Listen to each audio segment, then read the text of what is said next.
My stomach keeps rumbling. Was there as enough well. to cut away from then? Yeah. Yes, good. Good. The Gerry Anderson Podcast with Jamie Anderson, Richard James, and Chris Dale.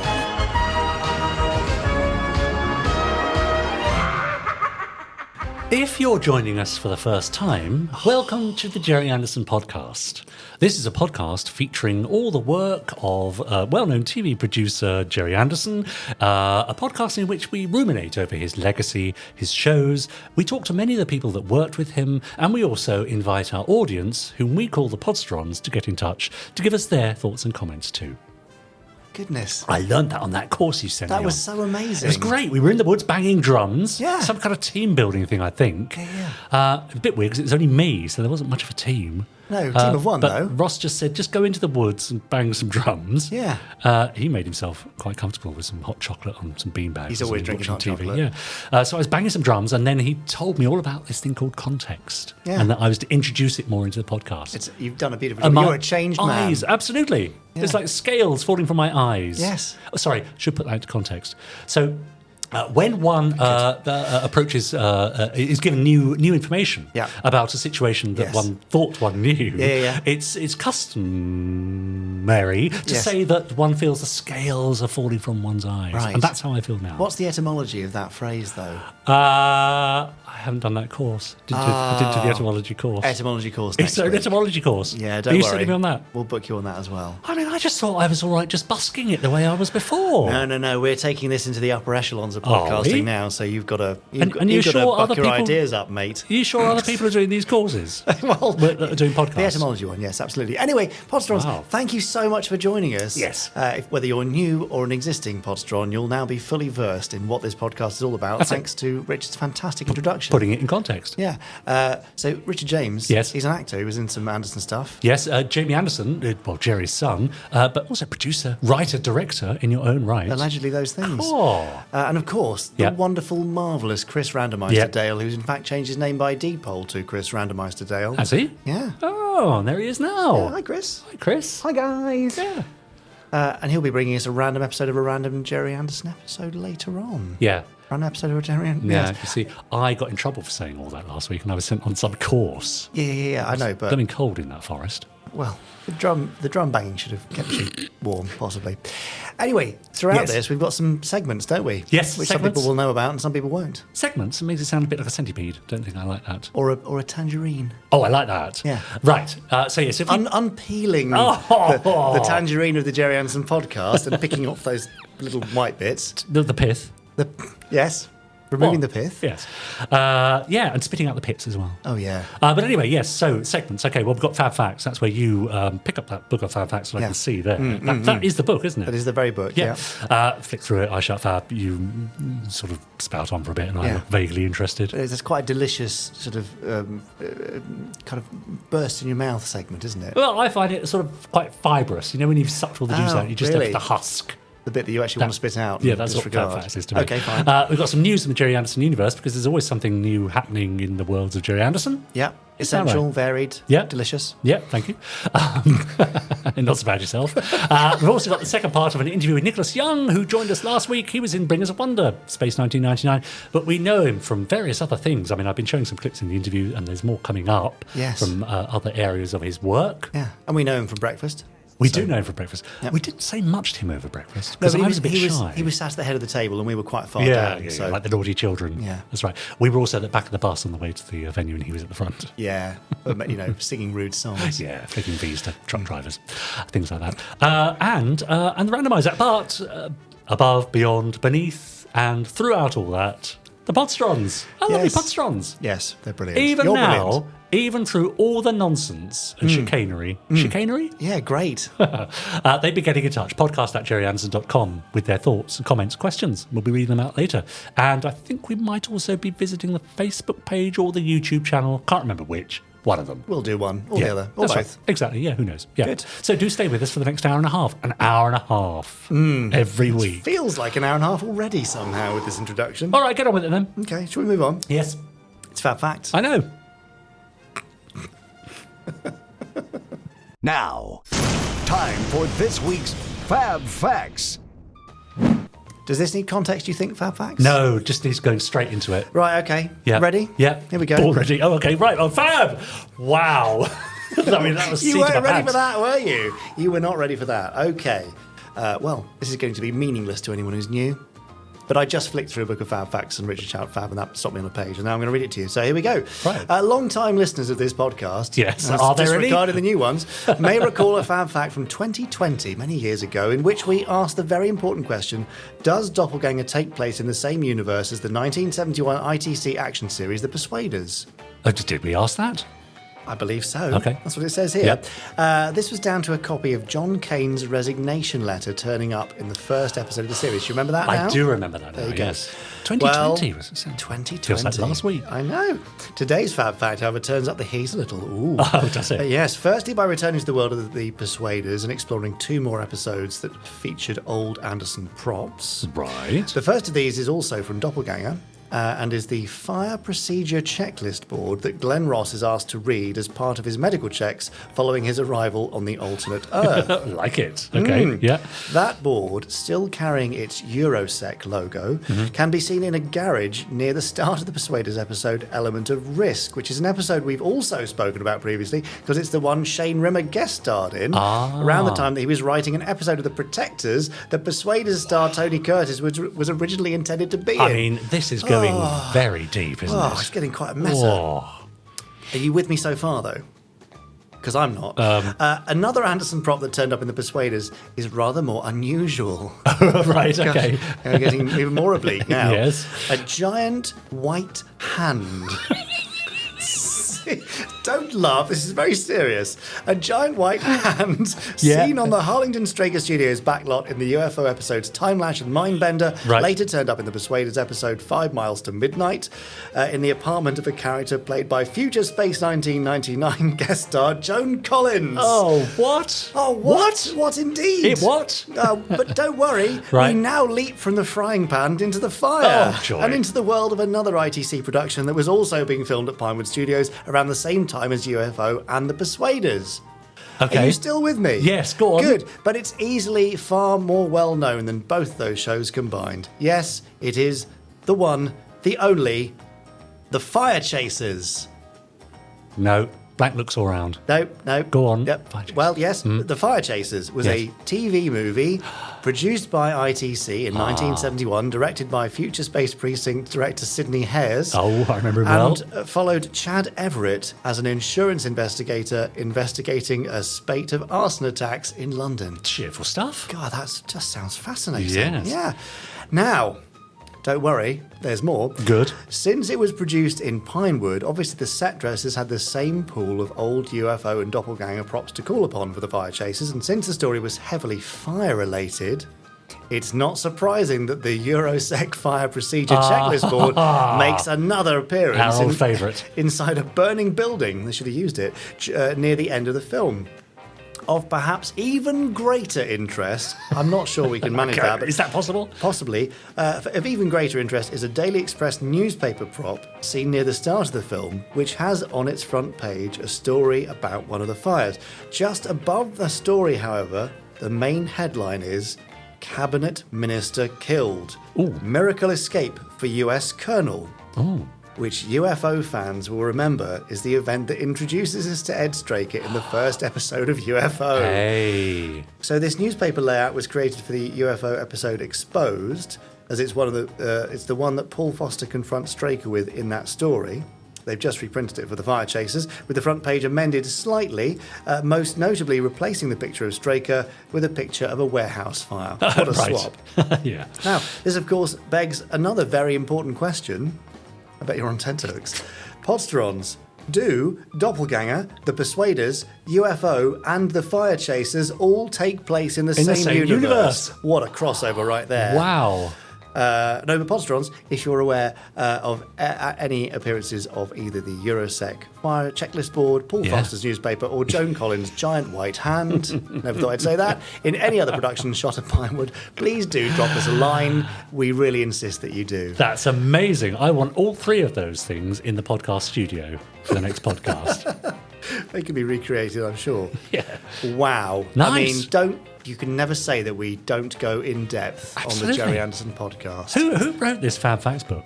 I'm not entirely sure. Must have an awful lot of time in their hands. Do they do nothing but watch Gerry Anderson shows? I get the feeling that might be required to write that sort of stuff in this book. Yeah, amazing. But what an incredible author. Yeah. Probably very nice as well. Do you think so? Where would they rank, do you think, in my top 30? Oh, certainly within the top 9, I imagine. Really? Yeah. That good, eh? That good. Right. Yeah, interesting. Anyway. Yeah. I mean, I'm struggling to think what sort of fact that is.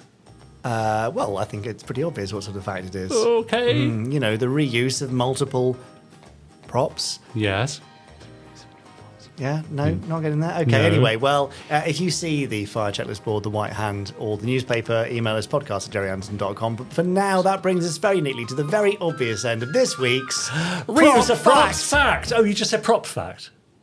I see. But that doesn't indicate... 3 weeks. I know. 3 weeks on the trot. Yeah, but... And you blew it. Yeah, but you didn't provide context. You just said prop fact. I said reuse of prop fact, which gave it a bit more context. But we just had all the context in the Fab Fact itself. You're going to have to go on a too much context course. I don't like these courses. I think what you're doing by sending me on these courses is actually hammering out any individuality and any character and spontaneity that I was famous for bringing to the podcast. Famous. Yeah. Absolutely. Yeah. You are famous. I think you're hammering me down into this sort of dull corporate sort of presentation style. Yeah. Which I don't think suits the podcast. No. That certainly wouldn't get you a review in the Radio Times, would it? They did mention, in fact, in the review that the lack of corporate tone was a major factor in the review being written. Well, why? Well, corporate tone can come in and he can do the podcast if he's that blooming good. He's friends with Big Al, isn't he? Yeah. Yes. Very good. There you go. Now, one thing that I get really excited about and a little bit kind of restless, and I start getting like spine tingling things. When we have a curry. No, when I hear the Gerry Anderson news theme. Even better. And I think I can hear it now. Oh, it's coming.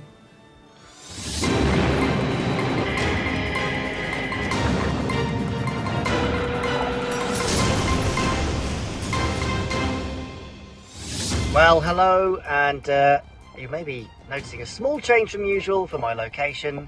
I'm bringing you this week's Gerry Anderson news from my car on the way back from Scale Model World, the IPMS show in Telford.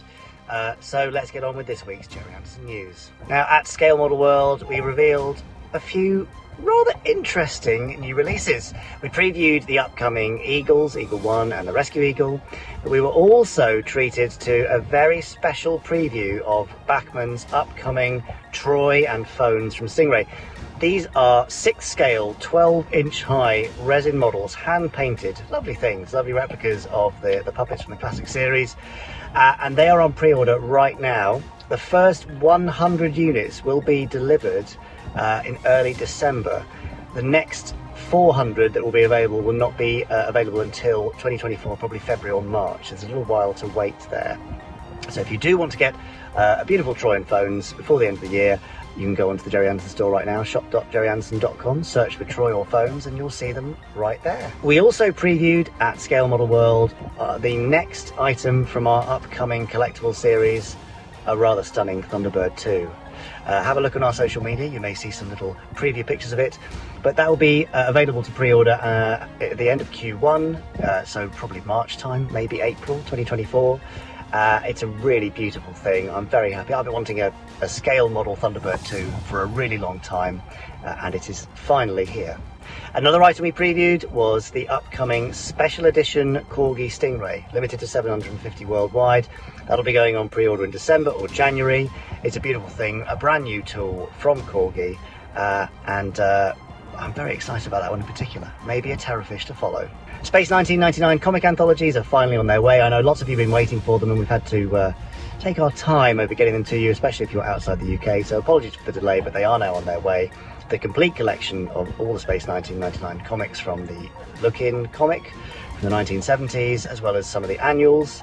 It's a great collection for any Space 1999 aficionado. Well, I need to move on from my parking space at the motorway services, so I guess that's it for this week's Gerry Anderson news. Back to Richard and Jamie in the studio, and next time, hopefully, I'll be back in a more normal location.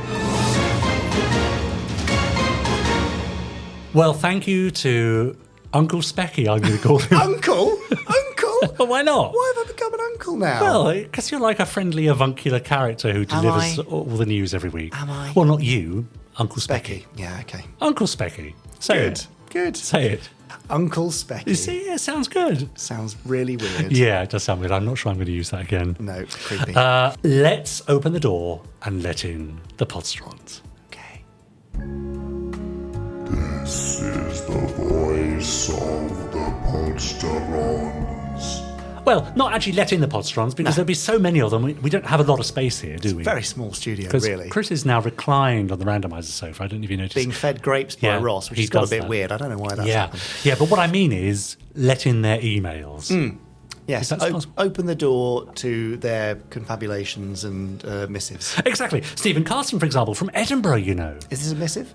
Yes, it is. Good. I enjoyed the recent stream on Breakaway Day. There's been a few streams recently. There's a lot of streaming Terror going Hawks, on. I noticed. Yeah, Thunderbirds. Thunderbirds, yeah. There's more to come. Is there? I don't think there's going to be a Candy and Andy live stream. That's the only one I can pretty much guarantee. Anyway, says Stephen, I'm looking forward to seeing the comic anthology. While looking at Anderson-related content on YouTube, so many people spend their time doing that. I know, but it's a great way to spend your day. Yeah. I stumbled on Malice 1999, which is a nice homage and features some nice Eagle and Hawk-inspired vehicles, as well as UFOs from that series. Would be interesting to hear Jamie, Richard and Chris's thoughts on it. Keep up the good work. Stephen Carson, my thoughts on it are that I've never heard of it before. So I know very little about it, but I've seen it a couple of times because people have sent it to me over the years. Yeah. Malice was like a web series, I think. Yeah. And they did a Space 1999 homage episode. Okay, right. And it was very, very Space 1999. Was it? Yeah. Costumes and models and... Yeah, and in an Eagle cockpit and flying around. And, yeah. Like a proper mocked-up Eagle cockpit. Yeah. Like not green screen, but actually built. no, like it was practical. it was green screen. It was green screen. It was nice. Yeah, Yeah. fine. Anyway, Ian's been in touch. Oh, yes. What does Ian Hi, say? all. Hello, he says. Ian. That's everyone. Yeah. I'm a little bit behind on the podcast, but having watched Pod 275, Oh, not that far behind. Yeah. I saw the news about the renewal of the license with ITV, which is great. Right. But Jamie asked us what stories we'd like to hear more of. Yes. However, I just wondered about the Space 1999 novels that had originally been released by Powys Media. Does the new license give Anderson Entertainment access to those novels? No, not technically. Uh-huh. If so, are you likely to re-release them in the UK? So, Powys own the rights to those. Powys recently, their license came to an end with ITV, so the books aren't available. We are talking to them actually to see if there's anything that could be done, but we can't guarantee it right now. Also, does it give you access to the Thunderbirds novels by Joan Marie Verber? So we found a stock of these books, which were released in the early 2000s originally. Yes. They sold okay and did all right. Mm-hmm. I don't think that they did well enough for us to kind of prioritise doing more of those right now. To be completely honest. Yeah. Because we can't do everything. You know, everyone's at maximum bandwidth and beyond already. Yeah.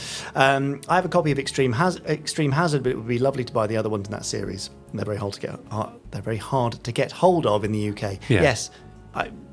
We'll see what we can do, but it's not going to be top of the list for now. I'm guessing those Thunderbirds novels might involve a different licensing issue, correct? But I remember seeing a social media post by Powys Media saying that the licensing deal with ITV had come to an end, and so the 1999 novels would no longer be available, hence the question. Yes, well, there's the context, you see. I you see the context. Now I see how important it is. Thank you, Ian. Ian, that's great. Yeah, so we're talking to them, we're seeing what can be done. It's not a simple thing. It's not like, we'll just flip a switch and press a button and print books. Yeah. There's all sorts of licensing requirements and stuff imagine. like that. So, it's been looked into. Can't make any guarantees, but we'll do our best. Great. Greetings, gentlemen, says Peter Durnan. Greetings, Peter Durnan. I'm watching Thunderbirds on Talking Pictures. It's just nice to watch it weekly. Appointment viewing. Yeah, Edge of Impact is the latest episode to be shown, and I've just noticed the sign by the TV mast that the hood uses to attract the red arrow.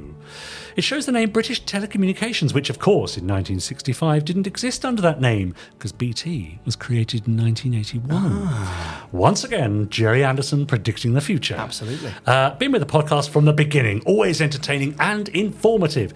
You see, and that's me doing it the old way. He's saying that was entertaining and informative. That was before the courses and all your context and brackets, but etymology. lacking context, it says here. But he doesn't mention etymology. He says, but just a word. I do think it's lacking some etymology. He'll be writing that now. Podsterons, if you're missing the etymology, please do email us podcast@gerryanderson.com. with the subject line, "Where's the etymology?" Keeping on. Best regards, Peter Dunn. Thank you, Peter. I have one from Stephen Watson. Oh, yes. I don't know if he mentions I doubt context it. or No, etymology. Let's he find won't out. mention it. No, because I was doing just fine, so he won't mention it. Okay, well, he says, "Dear Fab GAP crew." Oh, Gerry yes. Anderson. I see, podcast yes. crew. Do you Yes. get it? Genevieve Gaunt and Chris Dale's Randomiser meeting in Pod 276 whilst channeling the Duchess of Royston and Lady Bracknell had me in absolute stitches. More, please. Well, Genevieve's not around for this one, but maybe Chris will treat us. Yes. I'm really liking the video opportunity to view your lovely guests and your handsome selves, of course. Winky face. That's the emoji. He wasn't calling you winky face.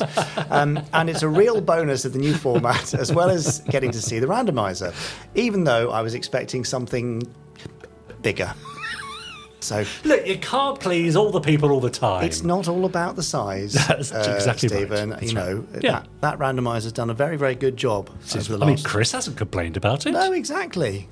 And he's the one that has to, Lug it around lug all it over the around. place, yeah. Imagine if it was bigger. Yeah. Finally, I wonder if you'd be able to repeat the favour you kindly gave me way back in Pod 25. This is an iOS app equivalent of the cardboard coding wheel available to agents in TV Century 21 magazine back in the 60s to decode the red and blue messages at the bottom of certain pages in the magazine. Yes. I've updated the app several times since that distant pod, but a recent update lets it use the image to text feature that surely any self-respecting secret agent would need to snap those codes in a hurry when on a mission. I thought you might like to know, might like them to know that on my behalf. My webpage for the app is blacktablet.co.uk/identicode.html and or just search for Identicode on the App Store. Amazing. There you go. Thanks to you all for so much fun over the years and years and years. And FAB, of course, from Stephen Watson. Stephen, that's great. I love the fact that there's a Identicode app. Well done. Brilliant. I remember that, and that was Pod 25. I remember that email from him. Yes. Pod 25. Long time ago. All those years ago. Yeah. Isn't that? Did we do it in person then? I can't remember how we used to do it. We used to record on SD cards, didn't we? little And I used to have tiny to send you the recorder. file afterwards, and then it was all mixed together. You used to mix it in those days. I did. I used to edit, didn't I?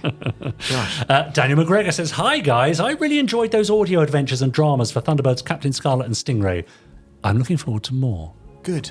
Because there probably will be more. But I Probably. can't guarantee it. Can't you? Or is that just your way of saying there'll be more? Can't guarantee anything. Right. Okay. We generally, I mean, I broke this rule once very recently for the Terrorhawks anniversary audio story, but generally we don't announce things until they've been recorded. Yes. Okay. Because But I broke my own rule because anything could happen, do you mean, and it's not done until it's done? Well, exactly. Yeah. You never know. You think everything's coming together, and then Yeah. somebody suddenly gets, an actor gets a job on an 18-month piece in, Budapest Thailand, or something. yeah. Interesting. Yeah. You're more exotic than me. Well, that's what just in my own dreams. Yeah, when they're suddenly unavailable. Yeah. And then that ruins everything. So, Yeah. yeah. Yeah, fair enough. All for now. Podcast@gerryanderson.com. It really is that easy to get in touch. If you want to hear us reading out your email, well, you've got to send it in first before we can articulate them verbally. Is that context or is that over-explaining? now? I'm not even bothering about context because I've realised none of those emails are about how I lacked context in the first 282 pods. So I'm just No. going to do it my own way. No, the whole thing was just a wee so that Roz could get you into the woods banging a drum. I knew it! Yeah. No context required for that Oh, one. gosh. Now, we've had the news, we've had Fab Facts, we've had our wonderful Podsterons. Would you like to have a guest in the chair? I mean, whether I say yes or no, it doesn't really change. That's what's going to gonna happen because it's what you call a format point. Absolutely, and I love a format point, so bring on the guest. I'm out of here. Off you pop. From the Tomorrow People to today's podcast, our guest this week has jaunted in from an illustrious career spanning the likes of Kessler, Crown Court, and of course, Space 1999. He's here to tell us all about his experience and work and book. It's Nicholas Young.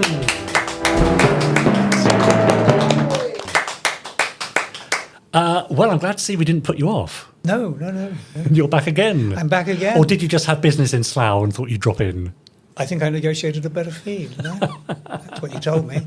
Now, last time you acquitted yourself very notably with 8 points on super identification, which ain't bad at all, looking at the early credits of Gerry Anderson.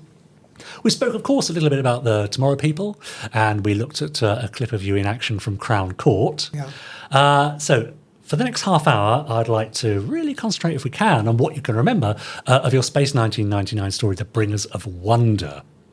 Now, are you aware of the idea that there's a difference in, shall we say, quality between Series 1 and Series 2 of Space 1999 amongst the fans? Can't say I noticed Yeah. very much. Yeah. I thought it was all quite well produced. Yeah. And I think the money was where it should be. It was on the screen. Yes. It was, dare I say it, infinitely better than the Tomorrow People, technically. Yeah. And Streets Ahead of Doctor Who, which was also technically quite appalling in those days. It isn't now, but it was then. Yeah. But I didn't really have any criticism of Space 1999. I think it was quite well made. Yeah. The spacecraft was good. Moonbase Alpha was good. Yeah. No, I thought it was good. Now, what are your specific memories? Do you remember your audition, for example, For Space 1999? It was cast by Leslie de Pettit, who cast most of them, who I knew very well personally. When I say personally, I knew her because I worked as an agent and as an actor at the same time. I think she almost opened the door for me, really. Right. Tomorrow People was already out, and I suppose Gerry must have known that. Yeah. So I don't recall whether I actually read for it or I was just asked to do it. Yeah. No, I don't think I auditioned. If I did, I don't remember it. Yeah. Well, let's have a look at you in action from Bringers of Wonder, Space 1999. Okay. Oh, come on, I'll introduce you. Hello. She was lovely. She's only just died, hasn't she? Yes. Yeah. Senior. He's a pilot. We were going to get married when my tour of duty on Alpha ended. I've heard a lot about you. But I'd lost it for good. Never underestimate the extent of human inventiveness. You always did take that view. You knew each other before? Dr. Shaw was my tutor at medical college. He taught me everything there is to know about being a doctor. And there we What a are. lovely couple we make. You make an absolutely delightful couple. How sweet to be Xenia Merton's love interest. She was lovely. Yeah, She for was that lovely. story, yeah. And do you have specific memories of filming? I think each episode was filmed over 2 weeks, so I'm guessing you were needed days here and there. Intermittently, Yeah. Called back as and when. Yeah. Wasn't there every day. Yeah, at Pinewood Studios. Yeah, that's right. I see. This is why I say I don't remember being interviewed by Gerry, because I did see him in the car park. Funnily enough. Ah, And he had exactly the same car there that I still own, oh right. which was I think his was a '67 or a '68 Yeah. Silver Shadow Rolls Royce. I see. And do you remember much of the camaraderie on set? I mean, the whole idea of the story is that the aliens are fooling the moonbase Alphans that they are lost friends Yeah. and family from Earth. And there are those wonderful scenes where they're all meeting up in the mission control, which seem full of joy and spontaneity. Is that how you remember it? Yeah, we all got on very well. I mean, the danger of coming into somebody else's program is that you feel excluded. Yeah. Sometimes they make it deliberately so. Right. And others are very welcoming. Yeah. And I found everybody on that very welcoming. Yeah. Comfortable straight away. And scenes with Barbara Bain and Martin Landau. And so Yeah, were you well- starstruck at all, or did that not enter your You head? know what? I mean, it sounds a bit arrogant, but I've never been starstruck. Yeah. If you're working with good actors, they don't try and big time you. They don't try and make you feel uncomfortable or Yeah. awkward. Most good actors are. We're all in the same business. We have Yeah. good times, we have bad times. Sometimes we work a lot. Sometimes we don't work at all. Yeah. That's one of the things I've loved about the business is the camaraderie. Ah, right. A company player, would you say you are? You mean as an actor? Yeah. Yeah, that's fine. Yeah. I don't think anybody could accuse me of being big time, do you? Well, I wasn't going to say anything. Yeah, Now, let's go back to the world of Gerry Anderson. And in our very brief email exchange before you came to join us, I asked you to tell me one of your favourite Anderson moments or characters or scenes. And this is what you chose. Have a look at this.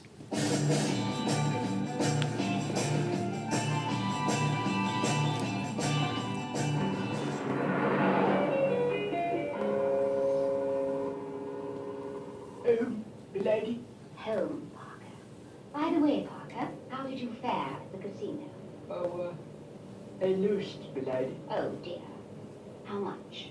Well, it's a bit difficult. Now, come on, Parker. You can tell me. Well, it wasn't so much how much. It was what I lost. You know, Parker, you're being very mysterious. What did you lose? Well, you see, I got a bit carried away. I thought I had a sister. Parker, what did you lose? Well, your yacht collided.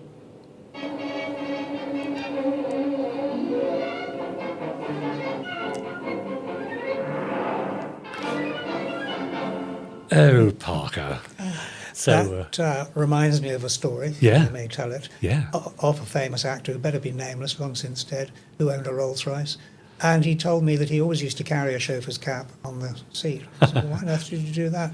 He said, well, whenever I had one too many to drink, I would put the chauffeur cap on the principle that the police would never stop a chauffeur driving a Rolls Royce. Right. Apparently the ruse worked. Oh, gosh. Disgraceful story. I'd only encourage anybody to do it, but there you are. So you chose Lady Penelope and Parker, and I picked that scene to illustrate. What was it about their relationship or dynamic that particularly tickled your fancy? The voice of Parker was an absolute joy. That sort of pompous Yeah. Cockney trying to sound a bit posh. Yeah.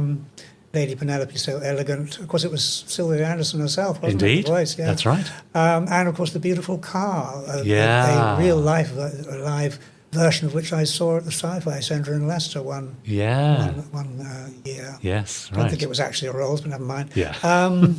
So, no, I think it was the mix of the whole thing. It was beautifully played, Yeah. well acted, Yeah. nicely photographed. Yeah. The famous prop Fab 1, Yeah. with the number plate FAB1, which is another interest of mine. as Yes, you we'll know. talk about that shortly. Yes. No, it was just a bit of fun. I thought it was great. Yeah. When you were filming Space 1999, were you aware, obviously you were aware that Gerry had made Thunderbirds and so on, but did you feel part, or do you feel part of that lineage and that legacy somehow? I think it's become so because all these programs have become cult programs. Yeah. I don't think at the time you realised what you were getting yourself into, really. I Yeah. mean, up to then, Gerry was known really principally for puppets. Yeah. Super Marionation. That's it. So this was a relatively new idea. I think I probably, by the time I'd reached that age, probably preferred the live action ones to the puppets because there's more something that amuses you as a child, I think. But you don't realise that you're going to be part of something great until it's too late. You wake up and it's happened. Yes, well, we often say on the podcast, Jamie and I, that of course they made these programmes, Space 1999 included, to be seen once. Yes. There was no absolutely. idea that they would be repeated Yeah. or Blu-ray, DVD and so There on. were, of course, if you had a video recorder, which I did. But I was a very rare animal. Has it surprised you, the longevity of both the Tomorrow People and things like Space 1999? I know you're not a mainstay, but certainly a regular on the convention circuit. Does it surprise you that people have... No, because your childhood, I mean, I know it's corny to say this, that school days are the best years of your life and all that, yeah. but as a child, generally speaking, everything's taken care of by others. Yeah. You don't have the same sort of worries and anxieties you do as an adult. Yeah. People feel, on the whole, fairly cosy about it. I know obviously a lot of people had an unhappy childhood. Yeah. That's probably the period in our lives when we look back to and think that things were safe then, things were okay then. But what reminds you of that more than anything? Childhood television. Yeah. Before TV, it might have been a radio program, and before that, it might have been your favourite book. Yeah. You could immerse yourself in maybe one of the famous five or Yeah. Secret Seven or whatever. Yeah. But I think that's the trick to it. And clearly the people I see now at these conventions, some of them are in their 60s and 70s, and they've got children and grandchildren who they've managed to rope into That's right. to these programs. But yeah, I mean, in the same way people used to rush home from school to see the Tomorrow People as part of my life, it got me through puberty and all the anxieties I had at school and so forth. It clearly meant a great deal to them. Now, you can't be aware of it at the time. It's one of those things that you slowly but surely you begin to realise the effect you're having on people. Yeah. A cult TV develops. It's not there instantaneously, or very Yeah. rarely anyway. Yeah. Well, now, many of our viewers and listeners think very highly of you, Nicholas, and they've been telling us that by sending us in some questions for Wish you. my mother would stop. So if you'd like to dig in there and answer some questions sent in by our viewers and listeners. Paul Hyde, did you enjoy making the remake of The Tomorrow People? Yes, very much indeed. So when was this, This Nicholas? was 2013. Oh, right. Made by Warner Brothers. Mm-hmm. We filmed it in Vancouver, which is a stunningly beautiful part of Canada. Yeah, the story behind that was I heard that they were going to do a remake of The Tomorrow People. And it was produced by somebody who claimed to be a fan of The Tomorrow People. And I thought, well, this producer's far too young. How's he going to remember the Tomorrow People, called Greg Berlanti. And I asked him the question when I met him, and he said, well, you've got to remember that Tomorrow People went out in America 10 years later. All right. So it was part of his childhood. Yes, in the 80s then. Exactly, Yes, there you go, yeah. But when I heard he was going to make it, I just dropped him a line, and I said, you're going to make it, good luck with it. Might be rather fun to have me in it doing a Hitchcock. Yeah. Just walking past the window and somebody suddenly doesn't... Yeah. And then it's gone. I heard nothing, so I thought, oh, well, that was a good idea gone bad. Then I got a request to test for the role of Tim, who was, of course, the computer. That's it. But with no notes. So I went in and did a recording. Didn't know whether they wanted an American, Canadian, British, or whatever. So I did various versions of it. I didn't hear another word, so I thought, oh, well, obviously I'd lost my touch. Then all of a sudden, in the October of that year, 2013, got a call pretty much out of the blue saying, can you come to America in 3 weeks' time? Well, in fact, I'd booked a holiday with my wife, so of course the answer was yes. But I said, I thought you'd given up on me because I didn't hear a word back. Yeah. And he said, well, we thought the idea of just having you in for a few seconds was a waste. We thought, so we've written a nice little part for you, a couple of episodes. Well, that's nice to hear. So off I went to play a British. I couldn't play the same part. I did look in the mirror and see, but I think it probably stretched it a tiny bit. Maybe. So this was to play a British scientist who had some dirt on the original Tomorrow People. And again, a little difficult, the lines sometimes, because they were hugely technical in a sci-fi sort of way. Yeah. And then when I got over there, again, they gave me a round of applause, when I very much like you did today. It was Well, there we utterly are. charming. It obviously except follows that they you were real around. technicians, and there were about 40 of them. They gave me a round of applause, which was welcomed me in straight away. It was really nice of them. So filming it was great fun. But I said to the leading young actor who played me in the show, what do you think about having me in this? And he said, well, I was a bit worried when I heard you were going to be in it. I wondered if you'd forgotten how to act. Charming. How dare you, young whippersnapper. Well. So there you are. Okay. He was assured. There you go. One more question. Let's see what else you can find in them. What else have we got? Just happened to pick this out at random. Oh, yes, funny that. Laura Miller, did you know you were a heartthrob to lots of teenage girls? Absolutely no idea. Why on earth would I think such a thing? But there's a serious point there, isn't there, about the responsibility, perhaps, as a leading actor in a TV show for younger people, for children, about how you act among them and how you talk to them when you meet them. Did you ever feel that on your shoulders? Yes, absolutely. First thing is to reply to every fan letter you get, or at least if you haven't got the time, get somebody else to do it on your behalf, send a photograph and an autograph or whatever, and we did all that to start with. And when we met them, opening a fete or whatever it was we were doing, again, welcoming them, being very friendly. I never took advantage of that position. Yeah. It was a strictly professional relationship. Yeah. But it was interesting. We had an actor called Francis DeWolf, who was a big movie star, and he was in the Tomorrow People.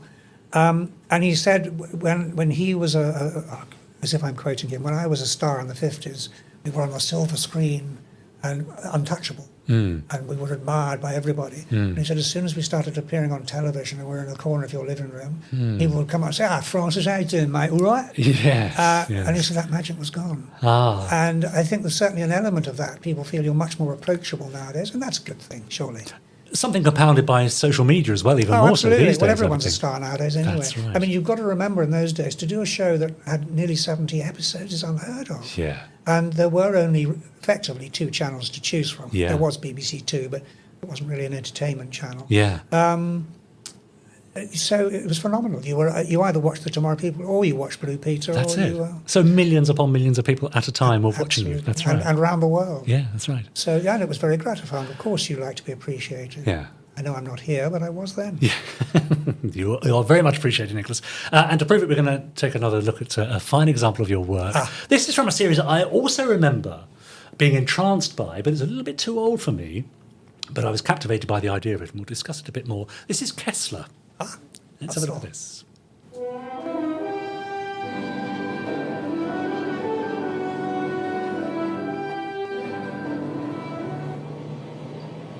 Yes, I remember shooting this in Russell Square. Aha. My father's taking money with him.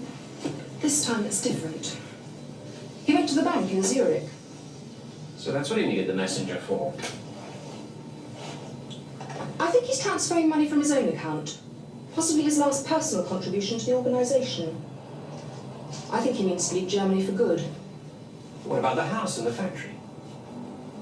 Well, there was a time I assumed he'd leave that to me. I know it isn't the case now. Well, he will have provided for me very adequately. I know that he loves me. There's something he loves more. Something he's waiting for and living for. Well, it won't come through those old fools in South America. I'm frightened that it won't come at all. I think he went to Zurich himself because he was to move a very great deal of money that no one else could. You mean the party funds that have been there since the end of the war? Be billions by now. You say shot at Russell Square? Well, no, the exterior. I was going to say. I mean, that's the thing. The difference between something like Space 1999, which is all done on film, and it's seamless. Yeah. I used to find this horribly unacceptable on The Tomorrow People and every other TV drama. You'd shoot the studio stuff on videotape, and then you'd go through a door and suddenly you were on 16mm grainy shot film outside. Yeah. So the exteriors were shot outside the Russell Hotel in Russell Square. Gotcha. And then cut, and once you're inside, of course, that's BBC Studios White City, I think it was filmed. 6 episodes, is that right? Yeah. Yeah. Telling the story, I remember Clifford Rose playing Kessler. Yes. As a Nazi officer. Yes. Effectively on the run, who had escaped and was... Not quite. He was. He disappeared after the war. Yeah. He was in the Schutzstaffel, the SS. And he'd become a German industrialist under a different name. Yeah. And but he was part of this group of retired Nazis, if they ever retire, who'd gone to live in South America. Yeah. And they were all dreaming of the day when Nazis were going to take over Germany again. That's it. I mean, plausible then, because it was 1980. Exactly right. And a lot of them were still alive, aging, but still alive. Yeah, yeah. So that was the loose plot, and I was his right-hand man. Yeah. The trouble with that one was that, again, I was brought in at the last minute. This is the story of my life. Well, I mean, we were hoping to have... yes, I know. But he couldn't make it. I made sure of it. So we didn't discuss the accent. Right, Clifford Rose doesn't do a German accent, No. but he has a brilliant speech rhythm, which makes you think he does. We were doing the pre-filming down at Brentford Dock, I think it was, where I kicked the Jewish girl in the drink. Yeah. And that was the very first time I'd met any of them. Right. And there was no table read, there was no discussion on how we were going to play it. So I was doing the soft German accent. Mm-hmm. Then when we got to the rehearsals and the reading of the read-through, I suddenly realised that nobody else was doing a German accent. But it was too late. That had been immortalised. Right. So you'll notice in the film sequences I am speaking like the German, and in other sequences I am not. Right. And that will stay with you forever. That's indelible now, isn't it? That's the trouble with film, isn't it? I don't mind going back and dubbing it free of charge to get it right. Also, notably, that series features Jerome Willis in a regular role as well, who then went on many years later to work. Well, I worked with him on Space Precinct, another of Jerry's shows. It had a at very Pinewood. fine cast. I mean, sadly, Talking Pictures wanted to do one of their live shows, a reunion. And wanted me to front it. Yeah. And I said, well, I'm happy to do it, but I said, I don't think you're going to find anybody still alive. Alison Glennie, who was my lover in that, is about the only one. Yeah. And sadly, that turned out to be the truth. So that idea had to be abandoned. This is called Cute, Mute or Recruit. Right. Now, over the previous weeks, our various guests have been helping us to build our own international rescue, okay? But it's featuring characters from all of Jerry's shows. So we've had Professor Bergman from Space 1999. We've had Lady Penelope herself. Now, our previous guest, Mark Braxton, chose 3 characters for you to choose from. It's up to you to decide which you want to mute. In other words, you don't want to hear from again. Which you think is quite cute, that could be funny, attractive, or whatever it might be, and which you actually want to recruit for your international rescue. And here are your 3 options. We have Titan from Stingray, mute, cute, or recruit. Here are your other options. Rather fittingly, it's Dr. Helena Russell, played by Barbara Bain from Space 1999. And finally, we have Troy Tempest. So, I might be giving away all sorts of secrets about my predilections here. Which would you mute? Which would you not want to hear from again, do you think? Oh, I think the baddie needs to go. The one in the centre. Yes, there we go. There goes Titan. It give you nightmares. That Yeah. So, one of these is cute, and one of them you would recruit for our cause. Well, Barbara's cute. Of course she's cute. Oh, I She would looks say so. gorgeous in that clip. I must Absolutely say. right. Yeah. So there we go. So Barbara Rain's cute, which means you will recruit Troy Tempest, which I think is a very good choice to join our international rescue team. Thank you very much. Absolutely. Thank you, Nicholas. Now, just before we go, there is one final clip that I would like to show our viewers and for our listeners to hear, which touched me rather when I saw it and when I found it. You look touched. Yes. Well, thank Yes. you. Many people say so. So let's have a look at this finally.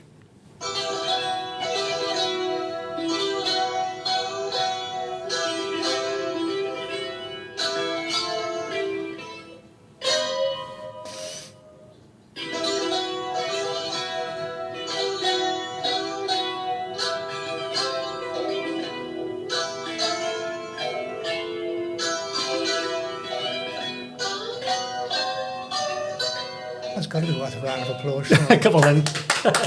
There's not many of us in the room. The reason why that touched me so much is good. From my point of view, it sort of demonstrates a sense of ownership of your part of your legacy as an actor in The Tomorrow People, which some actors find difficult or would shy away from. And yet you seem to enjoy that, or at least you've accepted it. Is that the case? Yeah, I think accepted is a good way of putting it. Funnily enough, that piece of music, years ago, I thought I really must learn how to work that one out. And I thought it's not suitable. It's too complex. It's radiophonic workshop type. Well, of course, it was Dudley Simpson.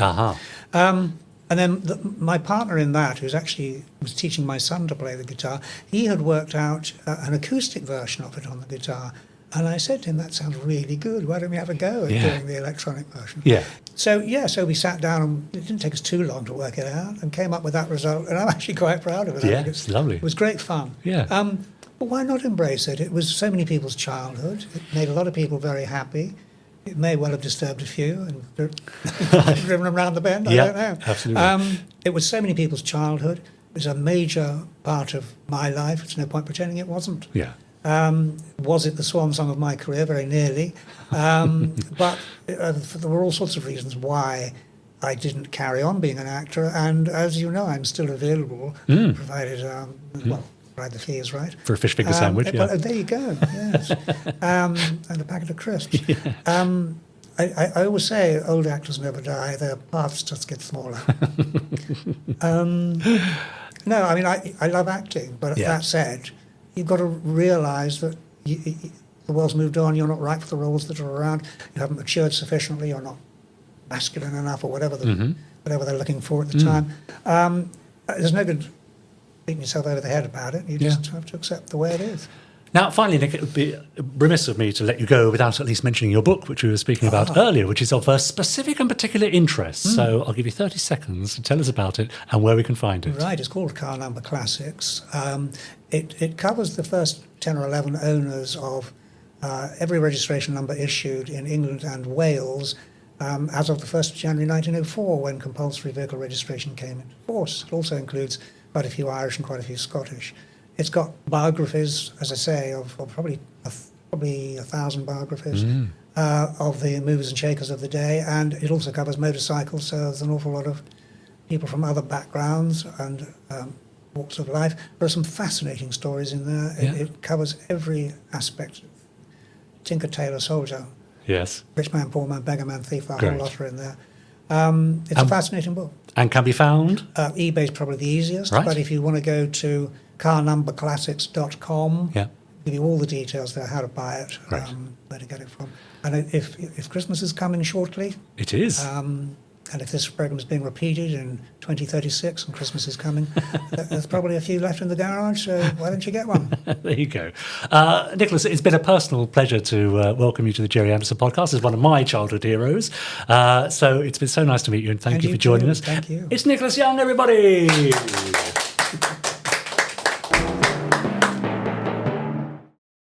How lovely to have Nicholas Young in the studio. I think he was a great guest. Do you? Yeah. And you did a lovely interview. Thank You're you. so good at that. It's actually you really enjoy them. Well, I do enjoy them. I particularly enjoy, as you know, talking to other actors. And I particularly enjoy talking to actors who've been around a bit. I mean, we're talking 50 years ago. 50 years ago that Nicholas did that episode of Space 1999. And Tomorrow People is even older, and that makes me feel rather wistful. Yeah. But how... Home of nostalgia, isn't it? Yes. Right here. But how lovely, as I said to him in the interview, that he seems to own his association with these shows. That clip I played of him playing the theme tune to Tomorrow People on his guitar.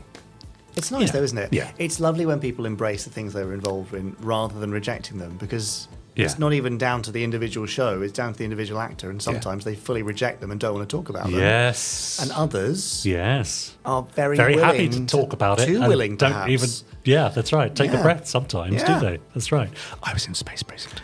Now, let's head on over to our YouTube channel just before we head on over to the Randomiser sofa. Yes, please. Because, there was a nice podcast about 3 or 4 weeks ago where we celebrated Terrorhawks. 40 years since the launch of Terrorhawks with John Lee. Lovely John Lee. Peter Littman, who's also lovely. He is lovely. And I say he's lovely because he's invited me round to lunch more than once, and I've yet been able to make it. Oh, that's not very nice. It's going to happen. If I can be totally honest, says Peter, when Terrorhawks was first screened, I did feel a little disappointed, as I thought it was a bit of a step backwards. However, having seen it several times now, I realise I'm an idiot. His words. We often have that realisation Yes. about ourselves, not about do. Peter. Very rude. Because actually, I think it's a brilliant and very unique series, similar in some ways to the other Super Mario Nation series, of course, but has its own charm, and I feel guilty for my early feelings. I was nevertheless merely a youngster of 27, so hadn't gained the wisdom of age at the time. Well, don't worry, Peter. All is forgiven. Oh, yeah. Wisdom does come with Terrorhawks exposure. Does it? Yes. That's a natural thing, is it? Yeah, Is that yeah. what happens? It's medically proven. Okay. Good. Good. The Dunk one. Oh, yes, this is Duncan Moss on YouTube. Oh, Yeah. I don't like these new YouTube It's usernames weird, that isn't come it? up. Why don't they just say what they had said before? Yeah. Anyway, Duncan says, "Hi guys, the first broadcast of Terrorhawks was 8th of October on Southern Television, What? Saturday morning, not the Sunday. What? Most of the other regions went for the 9th 4:30 Sunday slot the next day. I only remember this because at the time I was so upset that any station could put a new Gerry Anderson show on in the morning. Oh. How dare they? Yes, how very dare they. That's interesting, isn't it? We forget, don't we, that ITV was split up into these regions. And they were laws unto themselves. Absolutely. They did whatever they wanted. Yeah, it's odd now, isn't it? Yeah. You wouldn't, yes, consider that now. Dan Leclerc, 4770. That could Yeah, be. we know him. Yeah. Oh, do we? Yeah. Do we? Yeah, of the 4770 family. Oh, right, yeah, of course. He's on the Christmas card list. Absolutely. Hey, guys, love your podcast. Have you ever heard of an original design for a new Thunderbirds vehicle? No? No, yes. Who would do such a thing? They were all designed originally. Those Yes. were the original designs. And then people have tried to redesign them over the years for various projects, including Yeah. aborted films and TV series and all sorts of things. So they're all over the place. I think that's a good one for our Podsterons, though. If you were to design a brand new Thunderbirds vehicle, I don't mean, redesign. I mean, but a brand new vehicle, and what does it do and why? I mean, you're Exactly. entering Thunderbird 6 territory here. Yes, yes. And Jeff being really weird to Brains about wanting a new vehicle. All right, for no particular touched a reason. nerve. Sorry about that. Well, no, I just always feel very sorry for Brains in Yeah, I can tell. there. Anyway, people have been commenting on the Danger and Deception audio trailer. Oh, I bet they have. And this very snappily named user, JAJ Productions Fruitcake Phil 8489, Yes. says, "I'm so glad you're keeping Mr. Stillman as the story of how Penny and Parker met. I'd love to hear more standalone Lady Penelope stories adapted this way." Oh, okay. Tell us about that. Well, it's adapted from the comic, Yes. from the Lady Penelope comic, Yes. and it's about Mr. Stillman, Yes. who is a robot, Right. a robot. Yeah. It's one of the various origin stories of how Penelope and Parker met. Are you sort of cementing it in stone then by producing it, saying this is the way we see forging it? it in steel, surely. Yeah. No, I don't think we are necessarily. Okay, yeah. This isn't a kind of an exercise in, because we've selected this one, that's it forever. There is no other explanation. Yeah. But yeah, for now, it's good. Great. Screen Blaster 13 says, sounds FAB. I can't wait for its release. I've already ordered it. Well, that's the correct course of action. Good, isn't it? Enjoy. Yeah. There's also, very occasionally, some Fab Facts posted on the YouTube channel. Everyone's favourite. Yep. I think that and the Randomiser get their own special little thing, don't they? Yeah. Why's that? Oh, just people love them so much. Do they? Yeah, What, they're Fab super Facts? keen. Yeah, really love them. S. Morris 12 says there was an interview with one of the model makers. Ah, yes. So this is talking. Remember we spoke about some film trickery, the flip-flopped number on some. Yes. Trapped in the Sky, I think it was. There was an interview with one of the model makers a while ago who stated that some models were only fully finished on one side to save work that wouldn't be seen. Hence the in advance knowledge that the shot would have to be flipped to make geographical sense. Yes. Interesting.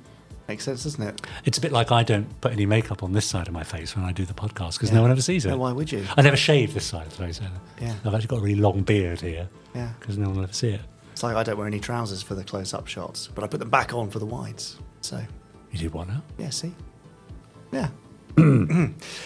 Anyway, Dave Costello 560 says, this is so enjoyable, such innocent, nerdy fun. I mean, that should be a review for the That's podcast. all right, isn't it? He was Yeah. actually talking about Fab Facts. Yeah. Then he says, Jamie, I've just heard your interview on the Scarred for Life podcast series and loved it. What? You get Yeah. around, don't you? I do, yes. Is one podcast not enough? Well, I wasn't guesting on it. Even the Spy Hards podcast a few weeks ago. Months. Was it? Yeah. Anyway, he's going to say something else nice, so... Is it about me? No, it's about me. Oh. He said you're doing your dad such a service by bringing his work to a new generation and keeping it alive in new mediums for the old ones. Thank you. Well, Isn't now that is nice? true, yeah. Well, we're all doing that. It's Yeah. definitely not just down to me. That is true as well, actually. In fact, I'm mostly on other podcasts really these days. It seems like it. Yeah, exactly. Right. 320-55064. Right. Possibly 32,055,064, do you think? Whoever it is, that seems to be their user handle. That can't be right, but that's what I copied and pasted. Well, maybe they're the 32,055,164. Well, they want to user. know something rather pertinent, actually. Right. Where can I get hold of the book you're reading from? Well, you can easily get hold of a copy of Fab Facts by being one of the co-hosts of the Gerry Anderson podcast. Right. Other than that, currently it is not available to the public, but we are looking to remedy that in the not too distant future. I see. There you go. But if you have some time to spare, why not head to the YouTube channel? I guarantee it'll be time well spent. You'll stumble across probably something you didn't know was even a Gerry Anderson series, I reckon. You'll find out something new about a Gerry Anderson series that you thought you knew all about, I reckon.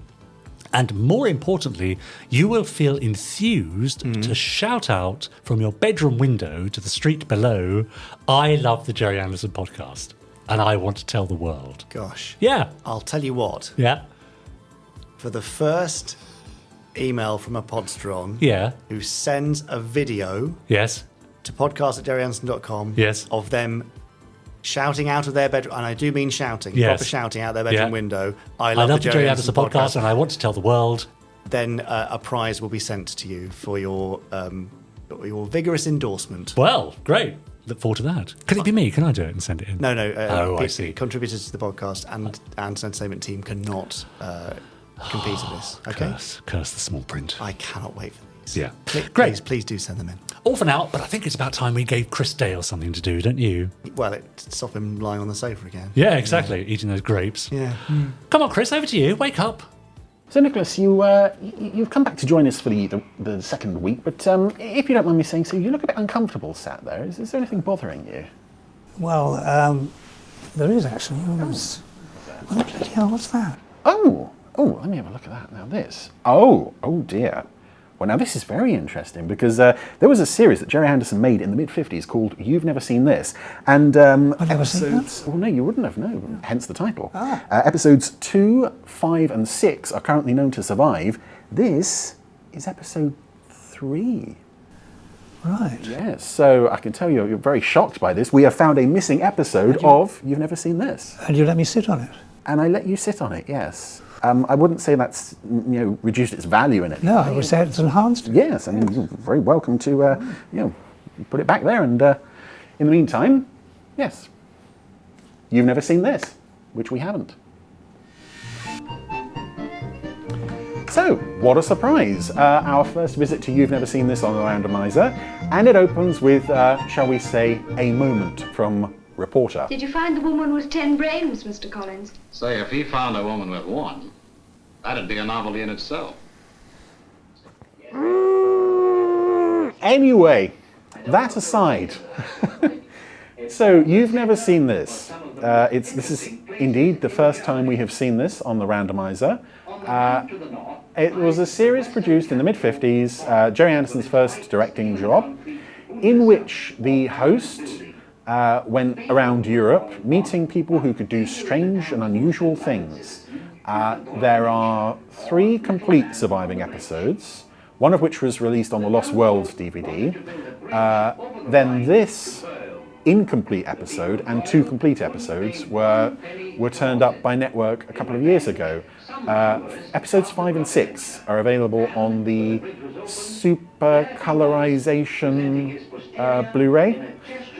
But this one they didn't release for some reason. I have no idea why.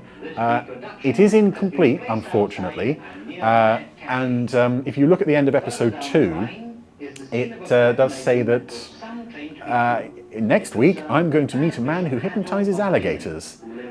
So I'm betting that that is what this episode would have opened with. A man who hypnotized alligators. I have to wonder if perhaps that's why the first 5 minutes of this episode are missing. Possibly the hypnosis did not go well. Fled in terror to his castle in the middle of the Rhine. So we're now in Germany. And the starving people were avenged. Hooray! I don't know what the starving people needed to be avenged for, other than that they were very hungry. But the little town of Bad Dürkheim is the oldest wine cultivating community. Part of me thinks it would be so nice to go through You've Never Seen This and sort of cherry pick some of the best moments, places, most interesting characters. Go back and see how it looks now. First, a conventional statue typifying the Great Gatherer was erected. But Fritz Keller longed for something much more original than that. Well, yes, he would do. A cow! Oh, okay. Visiting the site of the annual sausage fair. Yes, Pete Collins is the host of this, and I gather that he could be a bit problematic. Speaking of the biggest barrel the world had ever seen, Pete Collins was prone to a bit of... and I gather that he... some of the show's budget. 5,000 pints. Inside the barrel, a restaurant seating 500 people has now been built. But it's a fascinating little time capsule of people doing strange things and just places like this. Does this place exist anymore? I have no idea. To drink the barrel dry. The restaurant... I know some people who could do that in half a day tops. The ground floor houses the Weinstube. Weinstube. And grape juice are sold. Okay. The middle... It's interesting that he couldn't film in there. They have to give him photos instead. But yes, this is world premiere of this almost complete missing episode of You've Never Seen This. So, podcast viewers, you are the first people to see this. Since it was first broadcast at some point in the 1950s. And yeah, we will upload this to the Gerry Anderson YouTube channel because it isn't fair that the only version of this in circulation will be the one with me waffling all over it. Anywho, they've now hustled Pete Collins away from the giant beer barrel. That's probably a good idea. Where are we off to now? Oh, this looks nice. The Hall of Ulm is painted all over like a picture book. Oh. I also love as well that we've got this in high definition. So it's not only a lovely little time capsule, it looks really good picture quality. The raids miraculously missed the cathedral, the building of which was begun in 1377 and was only finished 60 years ago. Ah. Gosh, so that's now over 100 years ago. Whew. Bomb damage has left some picturesque, though grim, effects. Ulm's chief claim to fame is that it possesses by far the tallest cathedral spire in the world. 528 feet high, there are 768 steps leading from the ground up to the spire gallery, from which may be seen on a clear day the chain of the Alps. And are you going to go up there? No. Don't fall into the Danube. Like I did after a few pints.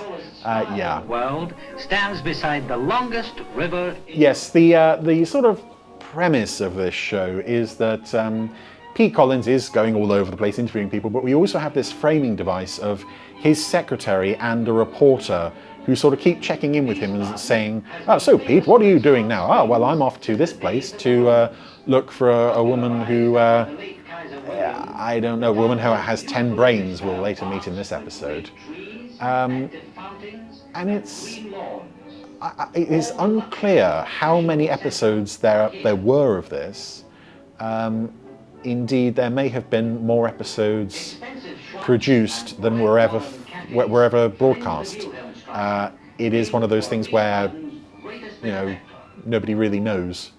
Well, I'm sure somebody could find out. But we have the world's, or Europe's largest cuckoo clock. The world's biggest cuckoo clock. World's largest cuckoo clock, I was right. Cronenberger conceived his big idea. I love the woman who's just come out on the right, sort of, oh no, he's doing with a cuckoo clock. I'm just gonna, do what I'm doing. Oh, there's another clock here. It's clock mad. And again, I just look at this stuff and think, obviously, such a work of art and craftsmanship. Is this still around? Everything is hand carved. Oh.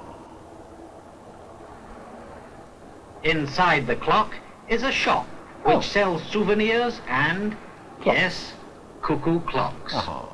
And it's evidently the most fascinating thing in town. Oh, okay, right, let's see. Oh, is that it? Okay. Well, yeah, I wouldn't want to be part of the crowd that's gathered just to see this, because it looks like you kind of have to see it from just the right angle. Otherwise, you're going to be disappointed. You're not going to get to see much of anything. It's pretty, though. The world's biggest cuckoo clock is shortly to be shipped to America. Oh, of course. And when it goes, they have to take everything. Many sad little hearts. But mostly people wandering past the thing are wondering to themselves, what the heck is this? But I had come to Wiesbaden in search of something quite different. I was looking for a woman of whom the Russian writer Maxim Gorky once said, genius or phenomenon. I believe she is both. For in this beautiful city lives Thea Alba, a woman with 10 brains. Somewhere in this marketplace? Madam Alba, you are a whole secretariat in yourself. And President Wilson, after seeing a demonstration in Washington, gave for this billing matter. Whatever else you... Again, this is just... This week. What? This is unrelated to what he's talking about, but I just love looking at this old... This is a perfect little time capsule of mid-1950s Germany. You're just wondering about all those people just happened to be walking past. What happened with their lives after they were immortalized in You've Never Seen This? In a forwards direction. Forwards direction, yeah, I can do that. And it's easy enough to do this with the left hand in a backwards direction. Backwards direction, I can do that But too. try doing both together, like this. And you'll run into trouble. Oh, yeah. I can't do it at all. No, I lost it as well. I'm going to introduce you to a woman who can not only do that trick, but a lot more besides. Ooh. Is this the woman with 10 brains? With 10 brains. Right. Ladies and gentlemen, may I introduce Thea Alba. There she is. I actually looked up this woman, and there seems to be, well, coverage of her in articles and such is difficult to come by. Mostly you find mentions of the fact that there was a woman who claimed to have 10 brains, by which they mean that she could control each of her 10 digits independently. He was very happy about that. Guess what this is? Nope. Yeah, but there's no sort of information on what she did sort of after this stage of being, well, famous. I mean, I don't think she could have really, well, I don't know, maybe she could have made a name for herself doing this for the rest of her life. But I'd be fascinated to know just, again, like I said about those people on the street, I would just love to know what happened to this person once the You've Never Seen This cameras departed. But now she's writing 2 sentences at the same time. Mel and I can't actually read the handwriting. In art, union is strength. Okay, lumière fait la force. Okay. So it's French, right? Yeah. Both hands at once in any major language or combination of languages. Okay. Let's put her to the test. Yeah. Thea, I would like her to write in Persian and Arabic and Chinese and Japanese. Oh my goodness. I mean, you need 10 brains just to master any other language. I'm hopeless with languages. This is just incredible, though. She is writing 2 different sentences in 2 different languages, just like she was asked to. Yeah, it's quite incredible. And the whole show was like this. Strange and obscure people, and quite a few animals as well. As we said, the opening segment of this episode, which sadly doesn't exist, was of a man who hypnotizes alligators. I'm sure he came to a sticky end at some point. But other episodes, there are like cat and dog circuses. There's a dog who plays the piano while singing. Lots of animals. But it's just a nice time capsule of some very unusual people and places and things. And it's wonderful to think, just 6 years ago, we only had access to 1 You've Never Seen This episode. Now we have 3 and almost a 4th. Is worth more than a pretty face. Oh.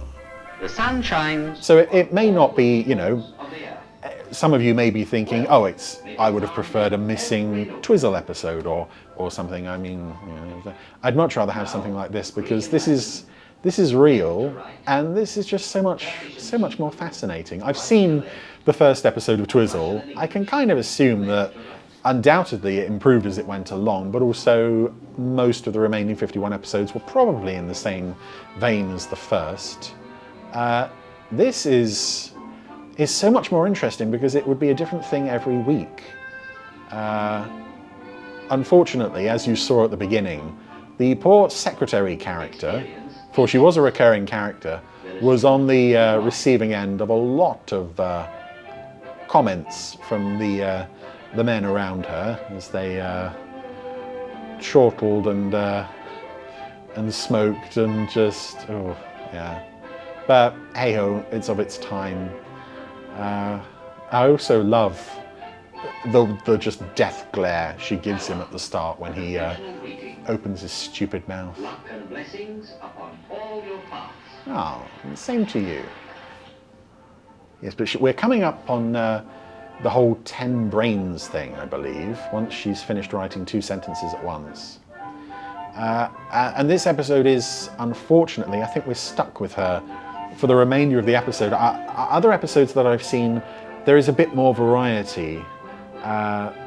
So yeah, although you are looking at lost media, recovered from... I'm not even sure who recovered this. I'd love to know more, actually, where this was found. You haven't? But yeah, there isn't much variety within this single episode. Thea is going to write with both hands and her mouth. Okay. Thank you, Thea. So, is she...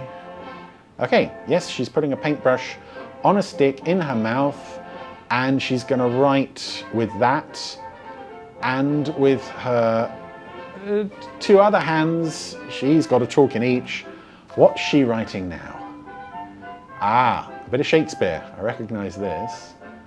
Thea used to write with her feet as well, but she gave it up because she felt it was a little lacking in dignity. Yes, probably best.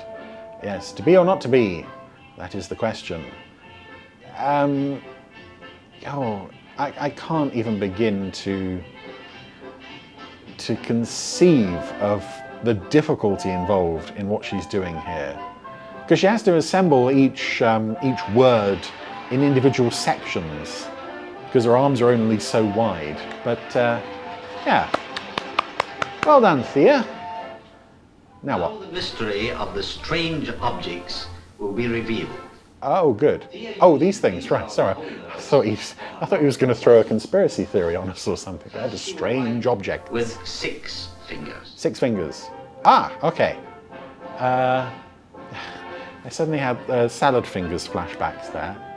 Oh dear, right, so now she has a stick with a chalk on her 3 middle fingers, and this is on each hand, so she's got 6. And now she's just writing numbers. Berlin. Her extraordinary powers were not discovered until she attended a school of drama. During the One night she got very, very drunk. to see if they could perform contrary movements with the hands and feet. Thea was the only one who could do it. This gave her the idea for her present demonstrations. Well, I hope she made some money out of this. Again, I hope it was a happy life she had after this that made all this worthwhile. Has taken Thea many years to perfect. Okay. He's got quite an intense stare, has Pete Collins. But he's quite enjoyable. A woman with 10 brains. Okay. She will write 10 different things at the same time. The incessant happy music is starting to grate a bit. The only person ever known. And it's not Barry Gray, I don't think. But this is quite incredible. A bit scary in terms of the visuals. It does look like something out of a horror movie at this point. But yes, she has a brush on each digit now. So 10 brushes, well, sticks, each with a bit of chalk stuck on the end. And she's doing it. She's written a different number with each chalk. Amazing control Thea has over all the separate movements. Yeah, it is quite incredible. It has to be done very slowly, you know. Again, I just wonder about later in life. Was she, did she ever have a daughter and was like, I have this legacy I can pass to you. You have this gift. Here are my sticks. You can now go around Europe writing 10 things at once. Oh.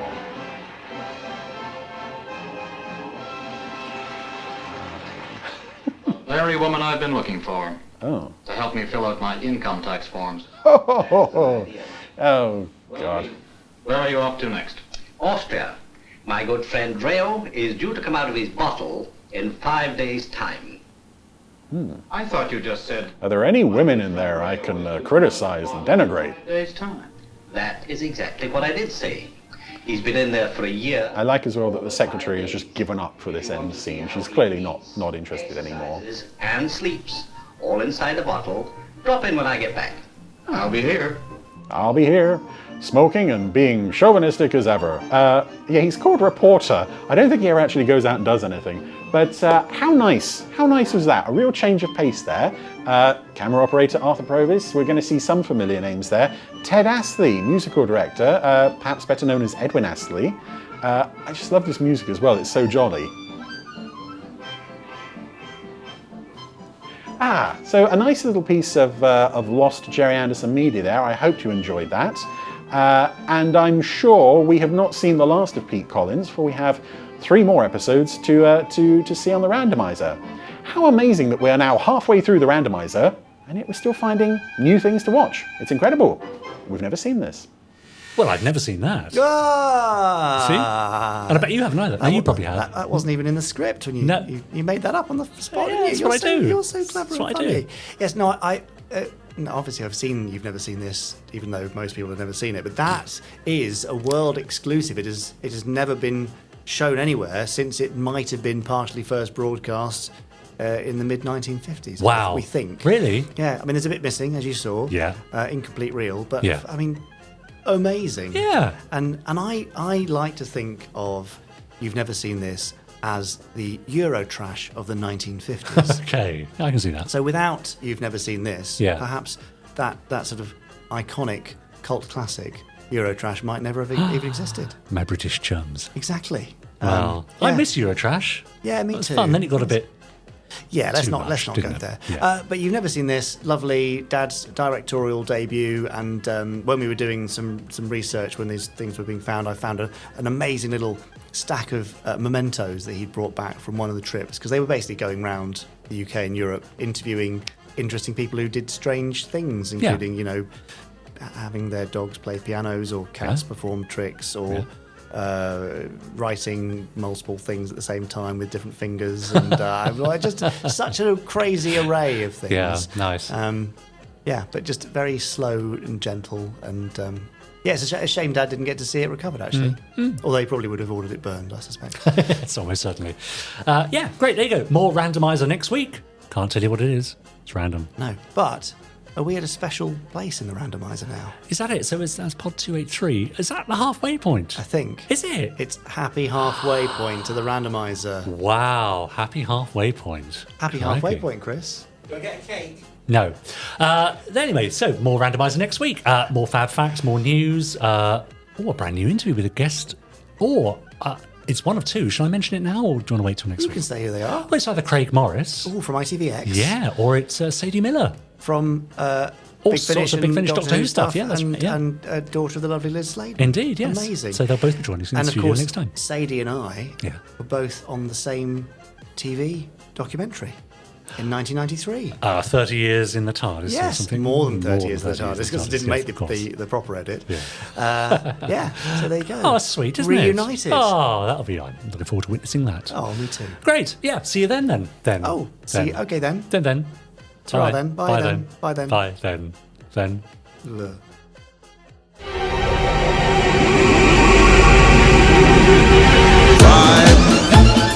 4, 3, 2, 1. Let's get started.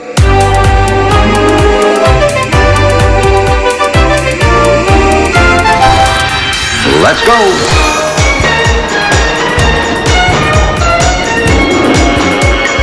Spectrum is green.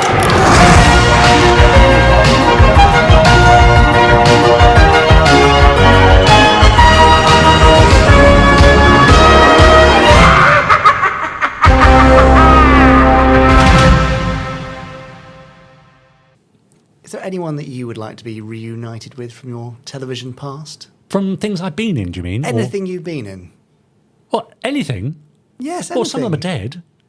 No, they should probably still be living. Like anyone that we could reunite you with on the podcast as a guest, perhaps, is what I'm thinking. Oh, so they have to have a Gerry Anderson. We're talking Space Precinct, are we? No, could be anything else. Anything. So for example, if you ever work with Sir Kenneth Branagh, sure, we know that he's a Thunderbirds fan. Yes. So would I like to be reunited with Kenneth Branagh if I had worked with him? Right. But obviously, I don't know all the people you've worked with, so you have to pick somebody interesting who it could. Do you get this game or not? I didn't know it was a game. You didn't warn me. Well, it's a game now, so are we doing this every week? Pick somebody now. Come on. Have I got to pick someone now? Robert Bathurst. Right. Well, you just said to pick someone. No, but someone you really want to be reunited with who might be a Gerry Anderson fan. Well, I wouldn't mind having a chat with Robert Bathurst. Okay, fine, right. We're doing this every week. No, just now. It's the one-off, right? Oh, should warn me. I don't think that worked at all. Thank God it's not a segment or a format point. Format point. Yes. No, we're not making it a format point. Don't worry. No, anyway, good. I can see Ross closing in to try and shut the cameras off. So yeah, right. He's we'll stop. Flicking off the lights and everything. All right, we get the idea, Ross. All right, bye. God, touchy.